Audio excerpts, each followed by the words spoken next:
Let's have a little fun with bike comparisons, shall we? Most of you know that I love to compare bikes, and I like doing time trials between bikes. You know, not necessarily to see which bike is going to be the better race bike, because in this test I know what's the better race bike, but I'm going to be comparing a cross-country 29er to a mid-travel 29er. So I'll be using my 9er RKT9 RDO, super fast race bike. The nice thing about this one is it has a 120 fork on the front, and it's got 90 millimeters of travel. Like I said, this is a very fast bike. So I'll be comparing this to the Trance 29, which I'm going to take out in 2 days from now. So I'm going to do 2 time trial laps, 14 minutes or so for each lap. And the reason I like doing this, I've said this before, but for those of you who want to have one bike, how fast is a mid-travel 29er, like the Trance or the 9er Jet 9 or the Specialized Stump Jumper ST, those kind of 29ers. So if you had that as your one bike, could you race it cross-country? Could you ride and hang with guys on cross-country bikes? That's why I like doing these tests. So I'm going to warm up a little bit, do the time trial. I'll get just a little bit of GoPro footage on the laps, not very much, but then I'll share my times. And today is pretty nice. It's low 50s. I don't think the conditions are going to change much. It's supposed to warm up a little bit, but trail conditions should be about the same in 2 days from now when I head out on the Trance 29.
All right, so the first lap, I had a 14:43, and the second lap, a 13:13.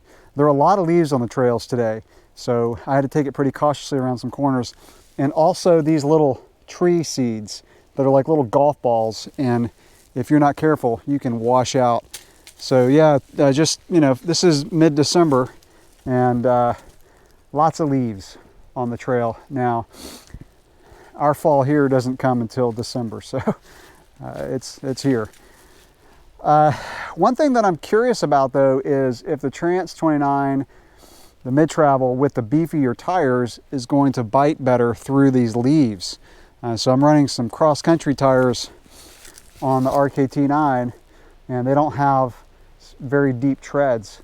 So it could be that the more trail-oriented tires are going to be better in the corners for fall-like conditions where we've got lots of leaves and pine straw on the trail. All right, I'll pick it back up in 2 days and repeat these on the Trance 29.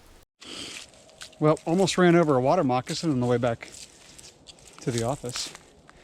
That's a pretty big water moccasin, and I mean, it's cold out. Oh, cool. I can't believe there's a snake on the trail. Well, I can continue on. He was right in the middle of the trail. Like, I almost went over him. All right, carry on. All right, I'm back out 2 days later. Now I'm riding the Trance 29. By the way, I'm running the shocks on both bikes and the forks in the middle compression setting. So that's right there, and then right there for the fork.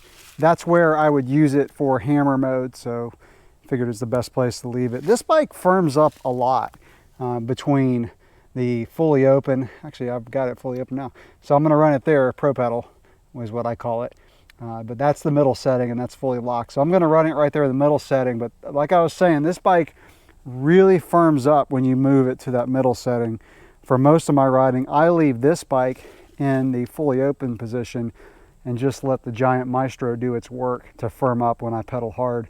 On the 9er RKT9, I generally always leave it in the middle setting unless I'm on a longish descent. So yeah, I'm gonna finish warming up, do the time trial, and then talk about the results. So while I'm warming up, I just want to mention that jumping back on this bike after being on the cross-country bike, it's amazing how much shorter the top tube feels. It's not really the top tube, I think it's a stem. Those are pretty short stems, so the reach is shorter than a cross-country bike. And this bike just feels like you're sitting up higher and, like I said, shorter reach. The bike feels smaller, even though they're both, you know, pretty much mediums.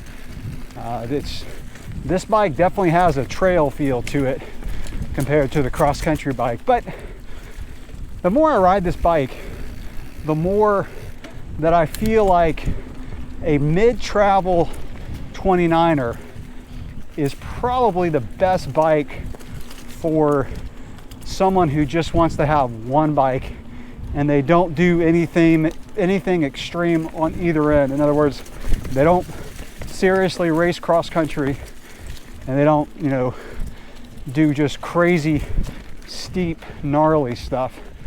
This is a bike that can do a lot of things, and like I mentioned a couple days ago, you know, the bikes I'm talking about are like the 9er Jet 9, Stump Jumper Short Travel, this bike. There's so many bikes out there now that 29ers are really pushing their way into the trail bike market in a big way. You're just going to see a lot more options, short travel, long travel. So anyway, just wanted to mention that.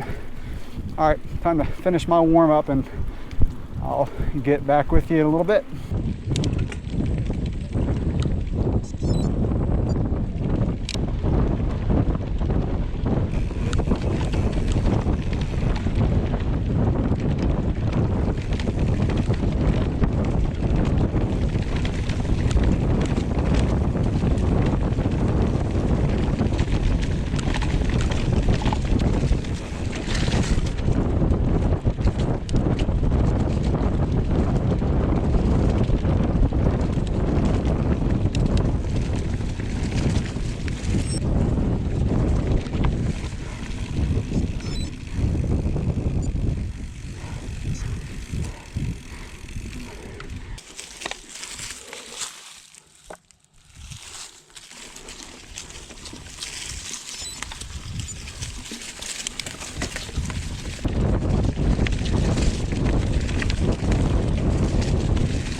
All right, before I give you the times, I just want to say that I feel like everything was pretty equal for these time trials.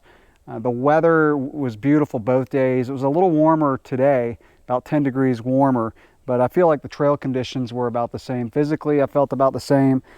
I did an easy gravel spin the day before both of these time trials, so everything was pretty equal. So today I definitely felt slower on the Trance 29, mainly in terms of acceleration and climbing. So the Trance is about 4 or 5 pounds heavier than the RKT9. All right, for the lap times, so on the RKT9 on the first section, like I mentioned earlier, I had a 14:43. Today I had a 15:18, so I was 35 seconds slower on the Trance. And then on the second section, first of all, I actually did open up the rear shock fully. I just wanted to see what it felt like, and it felt a lot better, to be honest with you. It felt like the bike The rear tire just stayed glued to the ground. I felt like I could stay in the saddle a little bit more over bumps and crank. So that did help.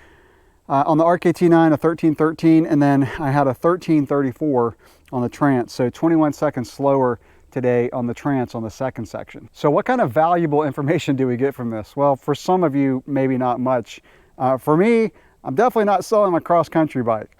Not only is it faster, I just actually have more fun on cross-country trails on a cross-country bike because I feel like I can just throw it around easier. I can get out of the saddle and climb faster. It's just a more fun bike to ride. The faster I ride, the more I feel like I can throw a bike around for the appropriate speed, the more fun I'm having. Now, that's definitely not to say that the Trance 29 isn't fun. Like I mentioned earlier, these mid-travel 29ers are a great all-around bike. It's just, I spent so many years racing cross-country that I love the way an XC bike feels on cross-country trails. Now, if it gets rougher and there's longer, rougher descents, I would definitely choose the Trance 29 or, you know, a mid-travel 29er or even a long travel 29 like my stump jumper. So I guess the bottom line for this test is that a mid-travel 29er is still decently fast